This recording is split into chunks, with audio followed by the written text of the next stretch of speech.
جماعت احمدیہ پاکستان اور فلسطین کے لیے دعا کی تازہ تحریک۔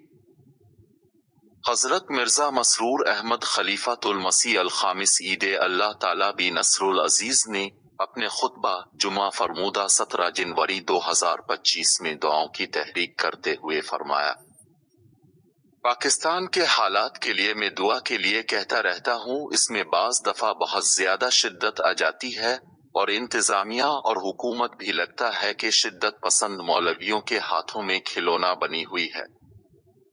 پہلے تو یہ خبریں ہی آتی تھیں کہ مسجد کا مینارہ گرا دیا یا محراب گرا دیا، ان کو یہ اعتراض تھا۔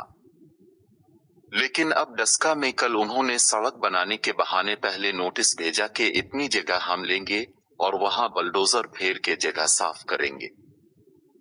اس سے تھوڑا سا حصہ مسجد کے غسل خانے وغیرہ آتی تھے، لیکن جب بلڈوزر لے کر آئی تو انہوں نے مولویوں کے کہنے پر ساری مسجد کو مسمار کر دیا اور شہید کر دیا۔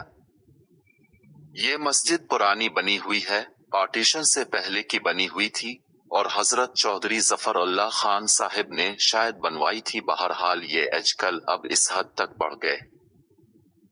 اللہ تعالیٰ ہی ہے جو ان کی جلد پکڑ کے سامان پیدا فرمائے اور ان کے مکر ان لوگوں پر الٹائی، اس لیے احمدیوں کو، خاص طور پر پاکستان کے احمدیوں کو بہت زیادہ دعاؤں کی ضرورت ہے، اس طرف توجہ دیں۔ اسی طرح فلسطین کے بارے میں بھی جو معاہدہ ہو رہا ہے، کوئی کہتے ہیں ہو گیا، کبھی کہا جاتا ہے نہیں ہوا، یا معاہدہ کے بعد پھر واقعات ہو رہے ہیں۔